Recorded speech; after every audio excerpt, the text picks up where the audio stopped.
So often we tell children to follow their passion.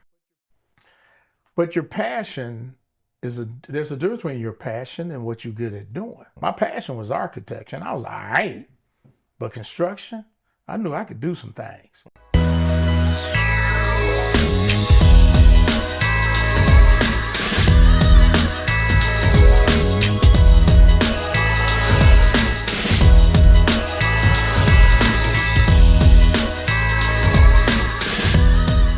What's up, everybody? This is Paul Robinson, and we are back for another episode of the iReach podcast. Super excited to be kicking off this season number 3 with C.D. Moody. You know, it's not too often you get a chance to be face with living legends like this, especially within our industry, but also within our community. And so we've got Mr. C.D. Moody with us. Thank you for joining us today. Oh, man, it's an honor to be here with you. And I'm excited to see y'all. I love seeing the young next generation doing things like this. This is awesome. Yeah, you know, when we have tangible examples, it gives us some inspiration. It gives us that blueprint, and we have something to shoot for. So thank you as well. Now, but we go get into it here because I know a lot of this time it goes by fast, especially when you've got somebody that is so acclaimed as you are, that has accomplished so much, but definitely wanted to start with kind of your journey, how you got into the construction industry, and just your story, because we always try to highlight like different career pathways into how people got to where they are. Okay, so I have to start off now. I'll be 69 soon. Yeah. In next month. So a lot of the things I'm going to say to you is going to be from a person who's got a lot of years of living. Because some of the stuff I might say now, I wouldn't have said the same way in my 30s or 40s. Yeah. So there's a value that I've learned of this looking back over time. I actually got into construction. I grew up in South Side Chicago. I was born in 1956, so mid-60s, I'm growing up. And the older boys in my neighborhood had these little drafting boards, and they were going to technical school, high school, CVS, Lindblom, and they were all becoming draftsmen. So architect wasn't even in my mind. So I was one of those kids who played with Lego building blocks, erector sets, and I actually thought I was just going to be a draftsman. A black kid being an architect in the 60s, that just wasn't even in my mindset. I didn't even think it was possible. I had never seen a black architect. So my original dream was to be a draftsman. And then I moved to Ann Arbor, Michigan in high school. And my dad started working at the University of Michigan. And my parents introduced me to my first black architect. He had a little 3-man operation, him and 2 other people. But he had went to Hampton in the 40s. And back then, architecture school, you also took a lot of building classes. Okay. And you became master builders. But it was then in high school where I decided, I'm going to do more than be a draftsman. I want to be an architect. And I went on, came to Morehouse, finished Morehouse, and I went to Howard and got my degree in architecture. And I took my first job with Bechtel Power Corporation, one of the largest privately owned engineering construction companies in the world. And I'm working in the nuclear power division. And my daddy always taught me, he said, son, wherever they want you to go, you go. That way you got a job. So I'm sitting there back then. You got to remember, this is 1981 now. This is before desktop computers and CAD and stuff. So you actually had to draw all day. Yeah. We sat at a drawing table, just a gang of drawing table, and we just were doing drawings and details all day long.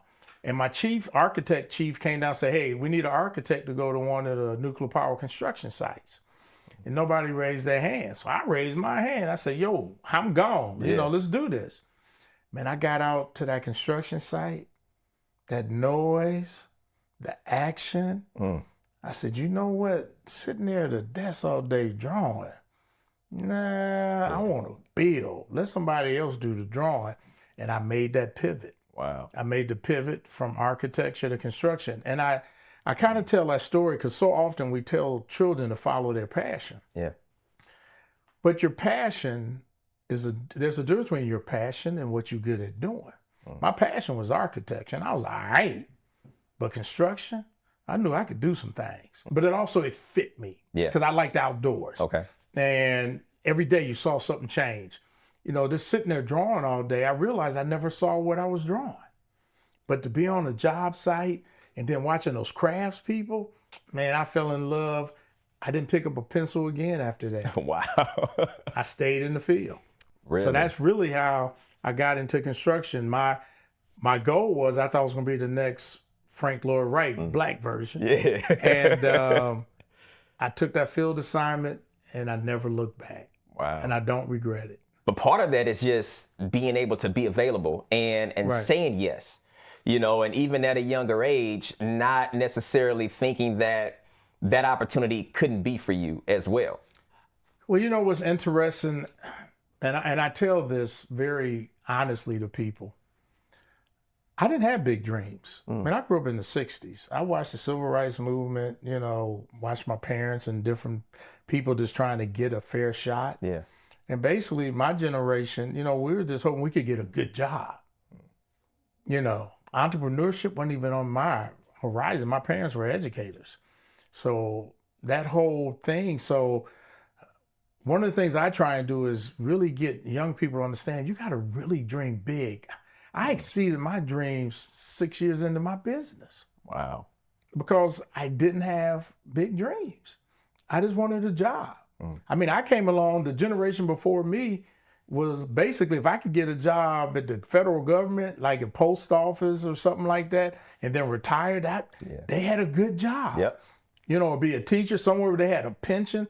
Entrepreneurship was rarely spoken of, except for people who had the little side, kind of thing going. But doing what I'm doing today, man, that was nowhere in my horizon. So talk to me a little bit then about that, right? Because if you don't see that around you and it's not customary, then like what do you have to deal with internally to overcome those things that you don't even see? Let me tell you something.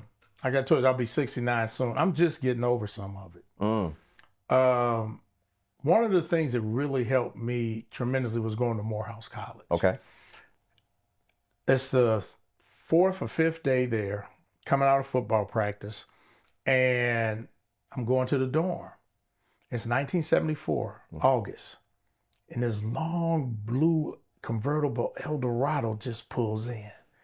And this guy got on a matching baby blue pantsuit, and he gets out as Hank Aaron. He had just broken Babe Ruth's record like 3 months in April of 74. And I'm standing like I'm sitting here I'm there with Hank Aaron. Wow. And man, he's talking to me and I'm stuttering because I'm like, man, this Hank Aaron, Right. know? And then one long after that, I met Jose Williams, Daddy King, Andy Young, John. So I started meeting all these, civil rights icons, meeting Hank Aaron. So I started, and then being at this school at Morehouse, and some of the speakers and starting to see, I'm like, man, it's a lot more that we really are capable of doing. And then when I went to Howard to architecture school, I'm like, you know what? There's something different. So what I did realize, I believe something was different, but I also, being honest with myself now, I really limited what I thought I could do from the 60s because, when I came along, you heard, what we couldn't do, what we weren't capable of. Yep. I mean, you got to think about it.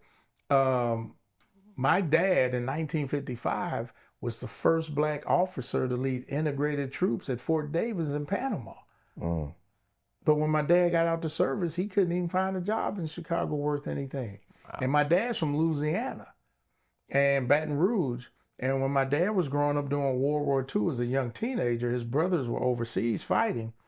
The prisoners of war from Germany were kept in Baton Rouge. And after the war, they got to stay in Baton Rouge. They had more rights than my dad and other black people had. And I think about that.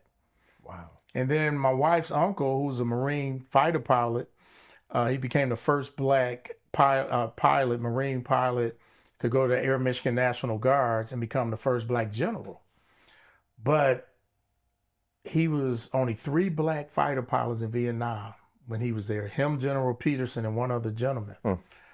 And he flew 125 missions. But here's the part of the story that makes me understand why some of us don't dream big. So in 1965, he's training in Philadelphia, Mississippi. Okay. he couldn't live where the white pilots live. He had to find a black family to take him in. Now he's fighting for our country, but he couldn't live. So those were the things I saw growing up. And then watching the dogs and the lynchings and all that really did something to me as far as me saying, hey, don't dream too big because you don't need to get hurt. Not physically hurt, but get hurt emotionally. Like, nah, man, you know, you ain't going to get a chance. So, you know, Morehouse, Howard, and some of the other people I met, they really changed my life because I was just hoping to have a good job.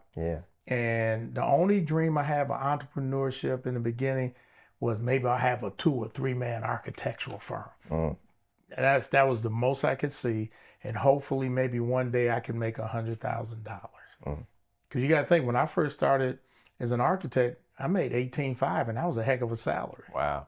So like I said, the answers and things I say now are from living through different things that I've lived through and being honest with myself about how they impacted me. Well, shout out to Howard and Morehouse. You know, HBCU, being able to, baby. HBCU.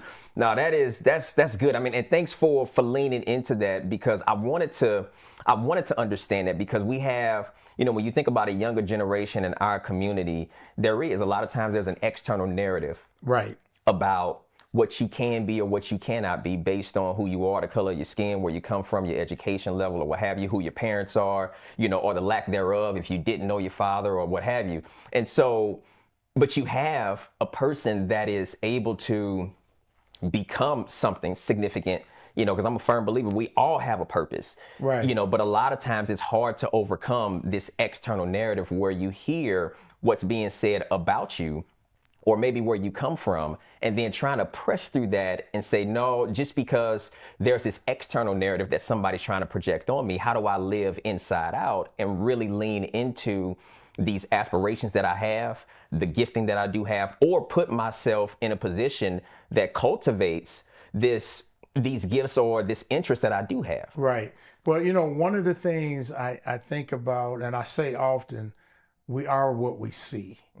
So I'm a firm believer we have to make sure our children, all children, but especially children of color, see other people of color doing some really incredible stuff. So you got to think about it. When I was 11, 12 years old, I didn't even know about a black architect, a black builder. You know, the only thing we kind of had, we had Ultra Sheen, Johnson Products, Ebony Magazine. You know, we had a few things, you know, in the 60s, you know, that, but as far as, and you got me this for the internet and all that. So you couldn't even see what was going around in other parts of the country, really. You know, you had your entertainers and athletes, but as far as business people and entrepreneurship, man, that, you know, other than little small stuff. But no, you definitely have this story of being an overcomer and the things that you witness and how it shaped you, but shaped you in a positive way. And being able to persevere and then accomplish all that you've able to, you know, all that you've been able to accomplish from a business perspective, from a community perspective. So talk to me a little bit about, I see the tattoo that you have right there, turning trauma into triumph. Talk to me a little bit about that, because I'm pretty sure, I mean, you got it on you. It's going to be with you forever. Well, let me just say this. At 65, I got the tattoo and got my ear pierced. 65, I kind of lost my mind where I'm like, you know, because we weren't supposed to have any of those things when I was coming up in corporate.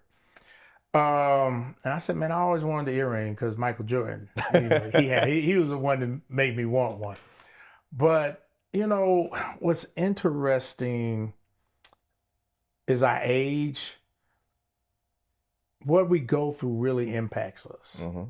And I got this tattoo, and people can go to moodyspeaks.com to read, because I don't want to trigger anybody in this, but I deal with a childhood trauma.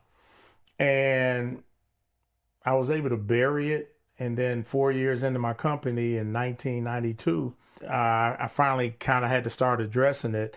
And I actually started having uncontrollable panic attacks, had a complete nervous breakdown.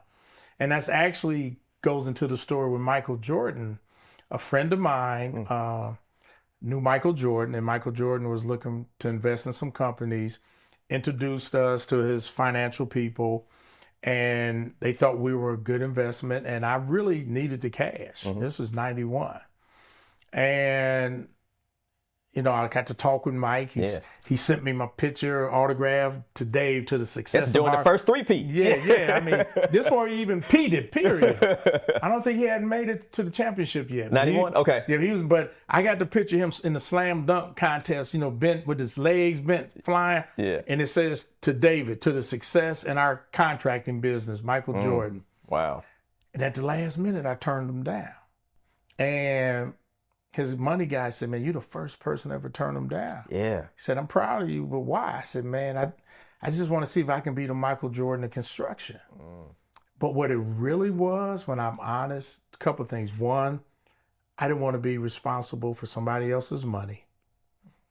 I really didn't even know how to value what I should give away and take. I think they were going to give me like $250,000. And I needed every penny because like most of us, I started undercapitalized. But I was afraid to lose somebody else's money. But the most important part was God was going to take me through something that I didn't know I was going to go through.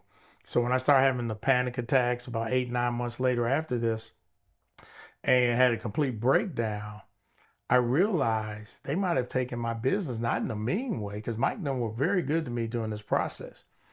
But they might have said, because, in the 90s, 91, somebody having a 1992 that happened. Somebody having a breakdown and panic attacks, they like, man, something wrong with you, you weak, whatever. I might have lost my business. So God protected me in my own way.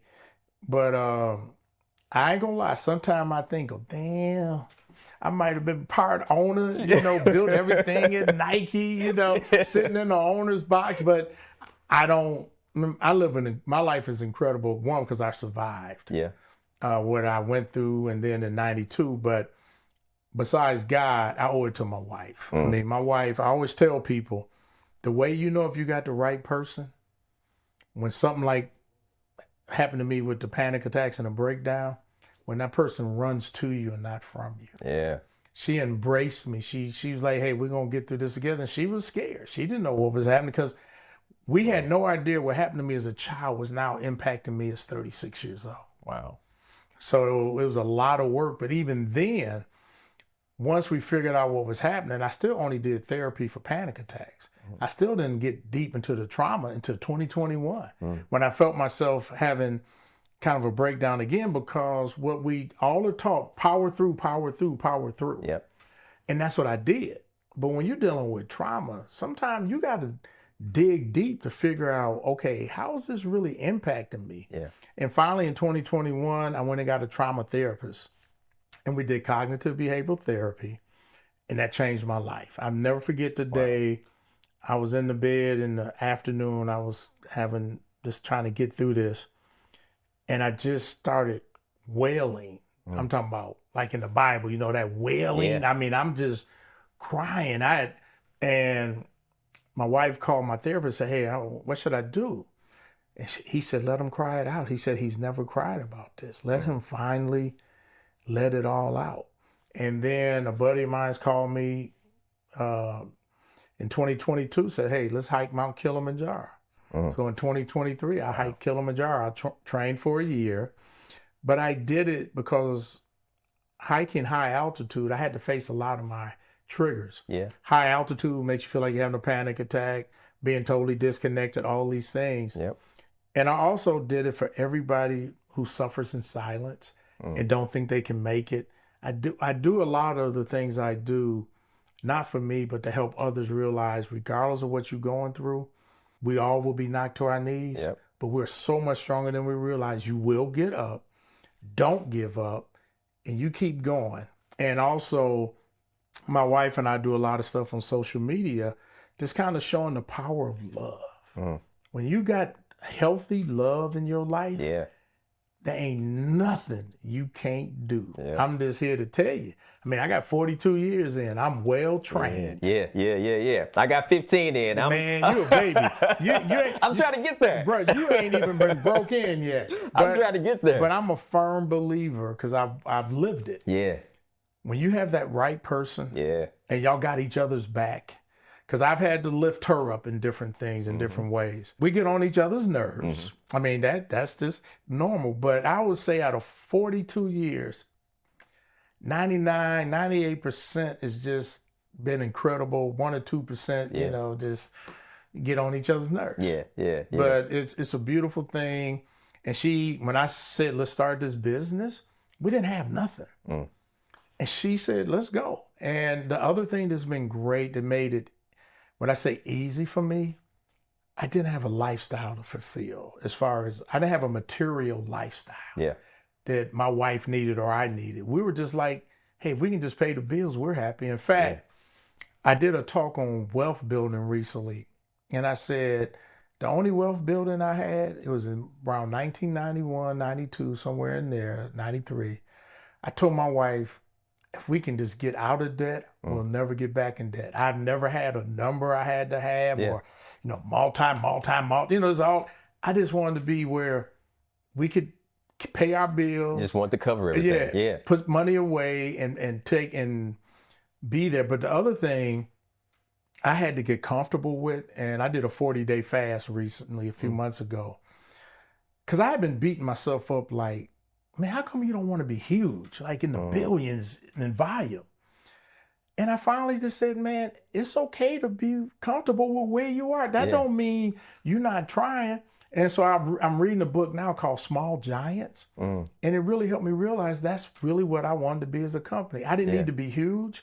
I just wanted to be really good at what we do and be smart with the gifts and the money we might make and be smart with it. And it's okay. Now, there's nothing wrong with being huge. I just had to get comfortable that it's also okay to just be a small giant. Yeah. I mean, and those you still make an impact. Right. You still are able to influence a lot of things in a good way. Right. You know, so talk to me a little bit about kind of how the way you've grown up in your life experiences, especially everything that you've gone through with an industry that is all about scope, schedule, budget, get it done, power through, press through. Like, how has what you've gone through helped you kind of lead more intentionally and inspire other people to maybe look inwardly and take inventory about kind of where they are? Well, you know, it's interesting. When I look back, like I said, I've been in business 37 years now. In the beginning, I was hoping I could make it maybe 5 years and not just be an embarrassment and just cover, you know, what we're doing. So I didn't even think it would be long term. I didn't think we'd get to the size we're at. But what kind of motivated me a lot, because I was a C student in college. Okay. So it wasn't nothing expected of me, which makes it kind of easy too. I'm being honest. The bar was low, huh? Yeah, the bar was low, you know. And it's funny, my parents were educators. I'm like, I can do at least that, you know. So my bar was really low. And it's kind of, sometimes I feel bad for people who are A students. Oh, man. Because when they run into some rough stuff, it freaks them out. When you're a C student and nothing's expected of you, man, it is so easy to go do certain things and become an entrepreneur because everybody think you're going to fail anyway. Man. So if I had failed, everybody go, we knew it, you know? So I'm being honest. So, you know, what also kind of motivated me, what happened to me as a child, I wasn't going to let that person win. Whenever I would feel myself wanting to say, man, forget this, why am I trying to do this? I would go, man, don't let that person win. Don't let that person win. So I would take a negative and use it as a positive to motivate me, but that's not healthy either. And it's funny, when I started my business at our 10th reunion from college, 1988. Okay. And I remember going to our 10th reunion for Morehouse in Spelman. And we had the reunion, a bunch of my buddies and classmates had finished law school, MBAs, med school. You know, they got these booming careers. And my wife and I wondered how we're going to pay the house note. I mean, we had more going on. We had coming in 2 little kids. I mean, seriously, I'm like, man, this is, I was actually embarrassed, but I played it off. But at the 20th reunion, yeah. Then it was like, Moody, they see you walking in now, right? Yeah. So the reason I say that, we got to be careful thinking we got to run your race at your pace. You sure do. At your speed. Yep. Because I was embarrassed. I was ashamed. You know, my wife hadn't finished college. We're the same age, but she had to pay her way through college. But she went back to nursing school when I started the business. So after a couple of years, when she graduated, we would have steady income. Yeah. I mean, it was so tight that we had to write the mortgage company, credit card people, tell them, look, this is all we got coming in. This is what we can pay. And I always tell people, before you get in real trouble, contact your creditors. Yeah. Tell them what you really can pay. Keep your word. And you'll be stunned how many of them will work with you. Will work. Every one of them work with us. We kept our word. And that's when I told my wife, I said, baby, if we can ever get out of debt, we'll never get back in debt. That's all I've ever wanted. Yeah. And I had to get really okay with it. It took me to almost 69 years old to get comfortable with saying, it's okay being where I am. Yeah. Dave, you know, you don't have to be the $2, $3, $4 billion company or whatever, you know, with 500 employees. Yeah. If you happy at 60, 70 employees in 5 states, man, you're doing all right. And I had to get comfortable, but a lot of it was because the trauma I went through. The trauma I went through, you know, 1 in 10 kids will, by the age of 18, will go through what I went through. Wow. And they can go to Moody Speaks. Again, I don't want to trigger anybody. Yeah. But it really, when somebody steals your innocence, it does something to your who you are, your self-esteem. So I had to wear a mask pretty much most of my life. Like, even though I'm a happy person and a joyful person, I was always wrestling with, man, how'd that happen? Yeah. How did my parents let somebody in our house like that to do that? Yep. You know. Yep. But I just kept pushing. God had a plan. I believe God put me in a position to have my business where it is, so I can help others deal with trauma. And because I'm very transparent, but I didn't start speaking publicly to 2012 about what actually transpired. Wow. Yeah. I mean, I basically just dealt with it internally and suffered in silence.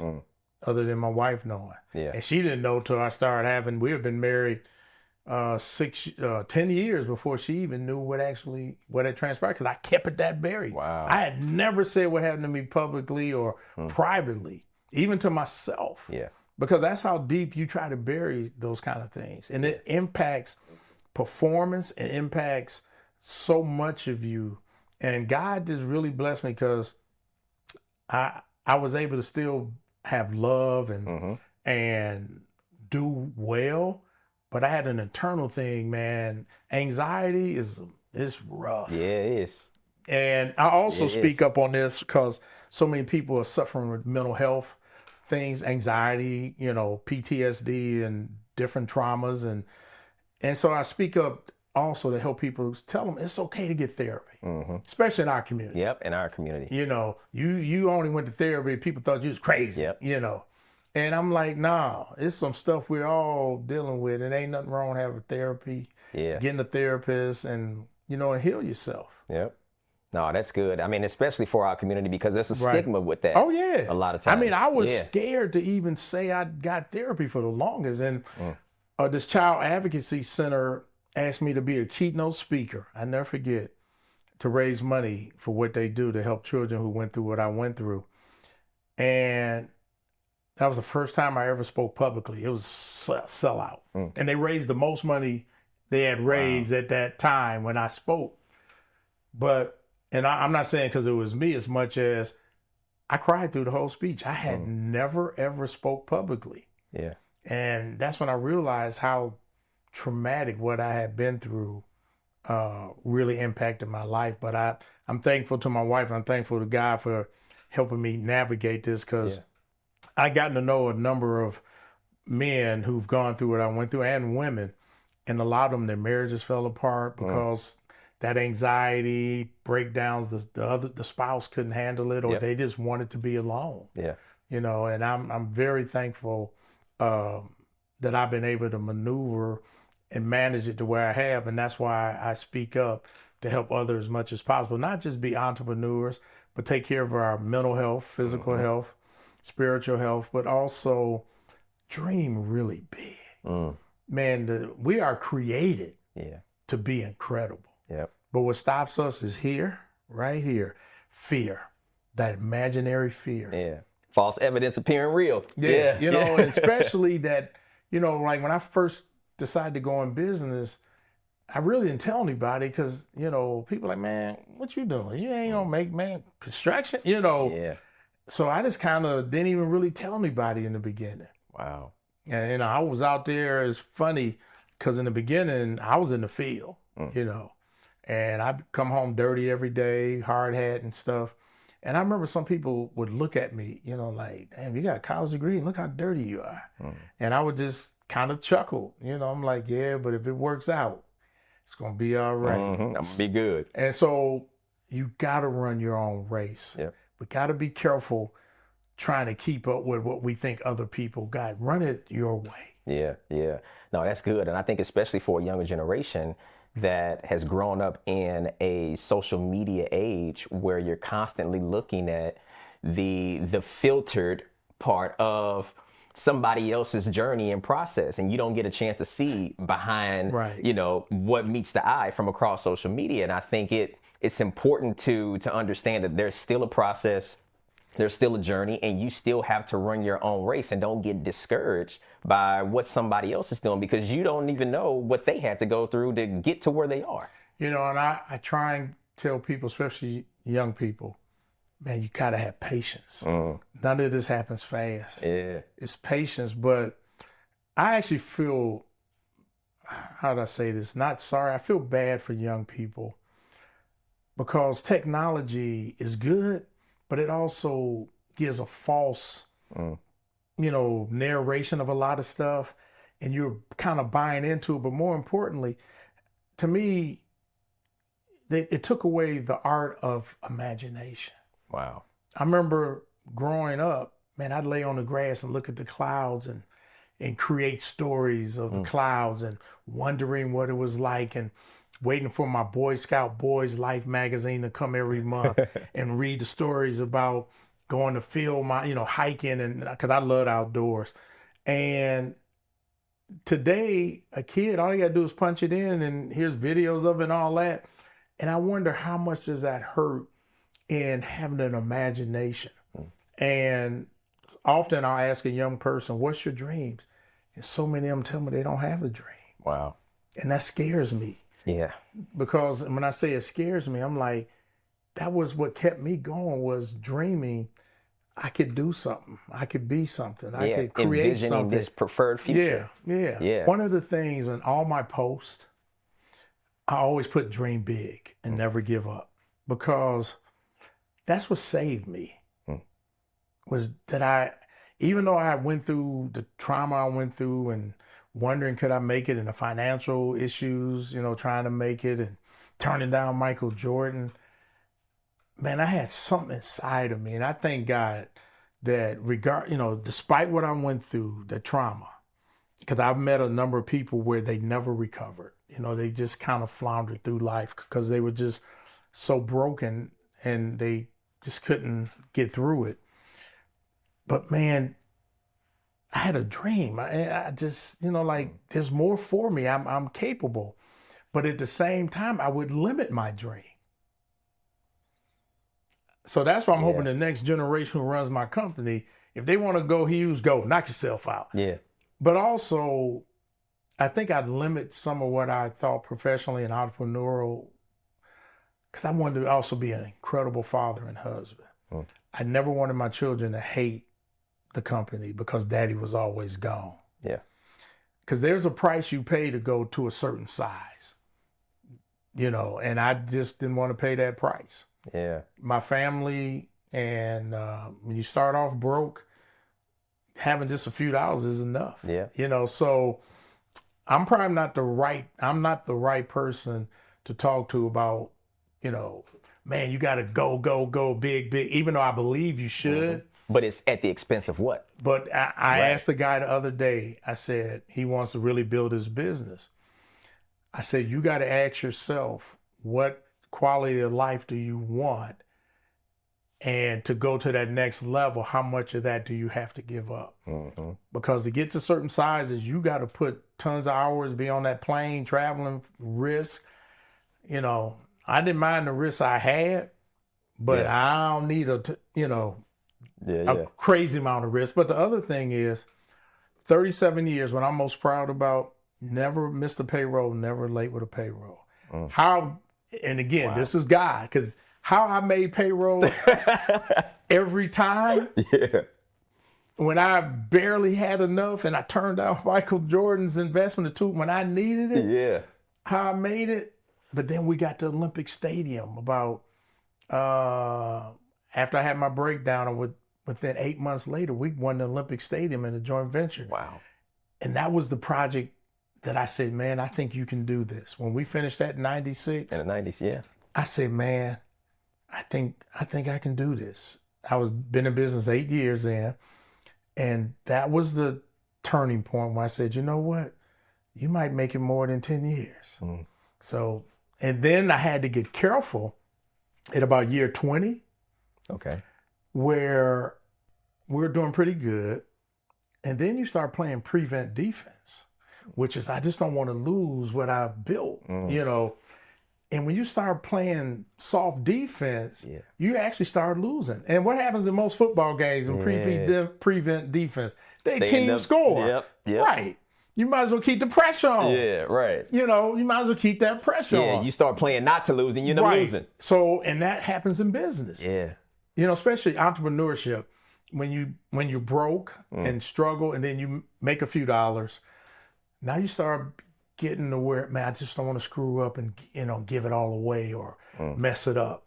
And you got to keep that drive, and that you put on. I always tell folks, put away money and act like you don't have that money. Never touch it. That's your emergency. Emergency. And put it in stocks and different stuff and let it grow. And I remember my son, he's a tech, he's a geek. He was laughing at me about 20 years ago with some of the technology stocks I bought. Now he's like, okay, daddy. Yeah. I get it. Yeah. So, I'm just one of those people, what's the price you got to pay to go to certain levels? And I didn't want to pay that price. Because it was more important to be a small giant to me and be the best father and husband I can be, and now grandfather. Yeah. And also do things to help others deal with mental health and trauma. Yeah. Now, well, you've made an impact. You definitely are a small giant. Right. I think probably depending on who you talk to, some people probably take the small away and say, you're a giant. Well, I would say this, when you look at scale, we're a nice sized company, but we're not at $1 billion and all that. And that's that whole nother level. I'm real, for the first time in my life, I'm satisfied with saying, I'm satisfied with where I am. I'm not complacent. Yeah. I'm satisfied. I'm okay. Yeah. It's all right to be happy with where you are. Yeah. And then just build on that to where you keep it solid. No, that's good. All right. And I think that's a beautiful place to wrap it up. Mr. Moody, I thank you so much for taking this time, just sharing your story, your life's journey. I'm sure that, it'll be an inspiration to others. It has been an inspiration thus far, and I just appreciate the time. Hey, keep doing what you're doing. I'm proud of you. Thanks for having me. Thank you. All right, take care. Yes.